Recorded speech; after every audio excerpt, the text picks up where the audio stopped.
Renforcer les compétences des pères éducateurs des secteurs de la commune de Wayouguia pour la lutte contre la Covid-19, tel est l'objectif de cet atelier de formation initié par l'association AMI à Wayouguia. En effet, la pandémie de la maladie à coronavirus est une réalité certaine. À la date du 11 mai 2019, le service d'information du gouvernement annonce 766 cas confirmés, dont 588 guérisons et 51 décès. Au total, 9 régions sur les 13 que compte le Burkina Faso sont déjà touchées. C'est pourquoi l'association AMI, avec le soutien du secrétariat permanent du Conseil national de lutte contre le VIH-Sida et les IST en partenariat également avec la mairie de Wayouguia, organise cet atelier de formation.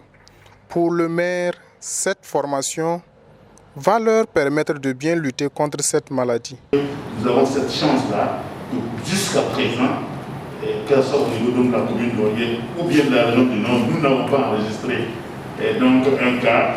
Ceci ne devrait pas, j'allais dire, nous flatter, c'est-à-dire que nous ne devons pas baisser la carte. Bien au contraire, nous devons être plus résilient que les autres parce que nous avons cette chance inouïe-là de ne pas enregistrer pour le moment donc, des cas de Covid-19. Voilà pourquoi je voudrais que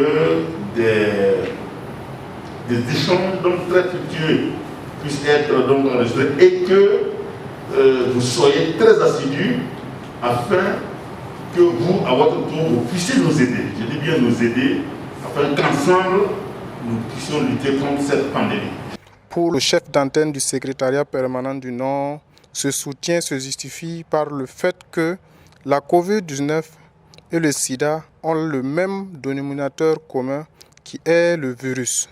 C'est pourquoi le secrétariat permanent a décidé d'accompagner les OSC dans la sensibilisation pour une lutte efficace de cette maladie. Présence parmi vous de l'antenne régionale du Comité national de lutte contre le VIH-Sida et les IST s'explique par le fait que c'est le secrétariat permanent qui, à travers un financement exceptionnel, a autorisé, sur demande bien sûr de l'association AMI, cette formation-là. Et cela rentre dans le cadre aussi de la lutte contre la pandémie parce que vous savez que la COVID-19 et le VIH-Sida ont un dénominateur commun, c'est le virus, même si ce n'est pas le même type de virus. Donc, dans les approches, et comme nous travaillons beaucoup avec les communautés, c'est-à-dire les associations, les ONG qui travaillent au niveau de la base, nous avons estimé qu'ils avaient une certaine expertise à partager dans le domaine de la sensibilisation. Voilà pourquoi, depuis le 23 avril, il a été lancé au niveau de Ouagadougou un programme, c'est le projet Rompre la chaîne de transmission de la COVID-19.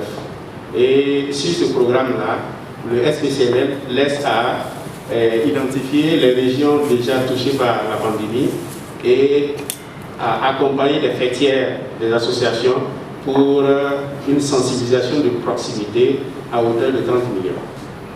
Donc, au niveau de la région du Nord, le secrétariat permanent accompagne également l'association AMI à travers vraiment un financement exceptionnel parce que ça sort du cadre normal et pour la lutte contre la pandémie.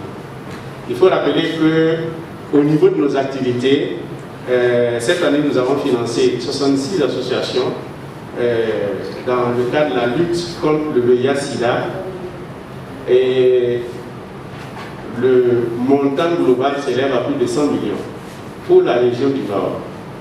Et à travers ces associations-là, il est indiqué qu'en marge de cette sensibilisation, qu'il soit porté un regard aussi sur la COVID-19 afin que des actions soient menées pour pouvoir endiguer la pandémie.